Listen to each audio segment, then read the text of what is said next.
শীতের সন্ধ্যায় গরম গরম মুচমুচে পকোড়া আর সাথে চা দারুণ লাগে।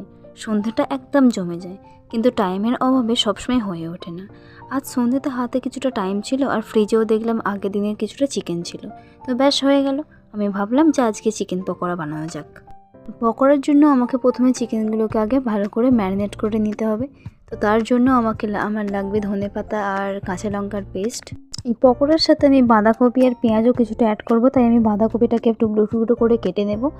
আর এই ফাঁকেতে আমি একটু ব্রেক নিয়ে নিলাম, একটু চা খেয়ে নিলাম, একটু ব্রেক নিয়ে নিলাম। তারপরে আমি বাঁধাকপিগুলোকে ভালো করে কুচিয়ে নিলাম ছোট ছোট করে। আর সাথে পেঁয়াজগুলোকেও আমি 5টা পেঁয়াজ নিয়ে নিয়েছি, সেগুলোকে ধুয়ে পরিষ্কার করে ভালো করে একদম কুচি কুচি করে আমি চপড করে নেব। দেখতেই পাচ্ছেন আমি পেঁয়াজগুলোকে কীভাবে ছোটো ছোটো করে চপড করে নিয়েছি। আর তারপর আমার লাগবে ধনেপাতা আর কাঁচা লঙ্কার পেস্ট। আমি ঝালের জন্য এখানে কাঁচা লঙ্কার পেস্ট ব্যবহার করছি। ধনেপাতা আর কাঁচা লঙ্কার পেস্টটাকে আমি চিকেনের সাথে ম্যারিনেট করে রেখে দেবো।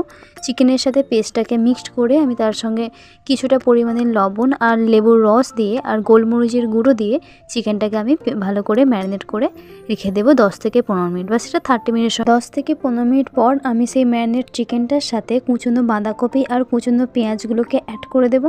আর তার সাথে কিছুটা পরিমাণে আমি বেসনটাকেও দিয়ে দেবো। বেসনটাকে দিয়ে ভালো করে সেটাকে টাইট বেসনের পরিমাণটা আমাকে বুঝে দিতে হবে। অবশ্যই মিক্সচারটা যেন টাইট হয়, আর তবেই ওটা পকোড়াটা বেশ ক্রাঞ্চি মতো ভালো হবে আর খেতেও খুব ভালো হবে। তো তার সঙ্গে আমি পরিমাণ মতো বেসনটাকে অ্যাড করে দিলাম। আর তার সঙ্গে দিয়ে দিলাম কিছুটা পরিমাণে সাদা তেল, আর ক্রাঞ্চি হওয়ার জন্য দিয়ে দিলাম আমি কর্নফ্লাওয়ার।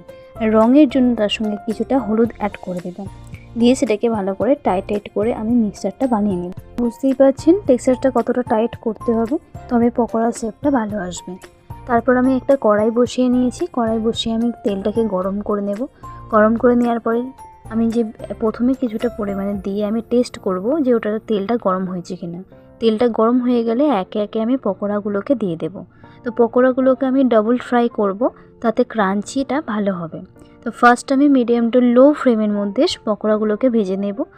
তারপরে আমি সেটাকে আরেকবার ডাবল ফ্রাই করব। পকোড়াগুলো ভিতর থেকে ভালো সিদ্ধও হয় আর সাথে ক্রাঞ্চিও হয়। আর দেখতেই পাচ্ছেন যে কত সুন্দর কালার এসেছে, দেখেই খেতে ইচ্ছা করছে।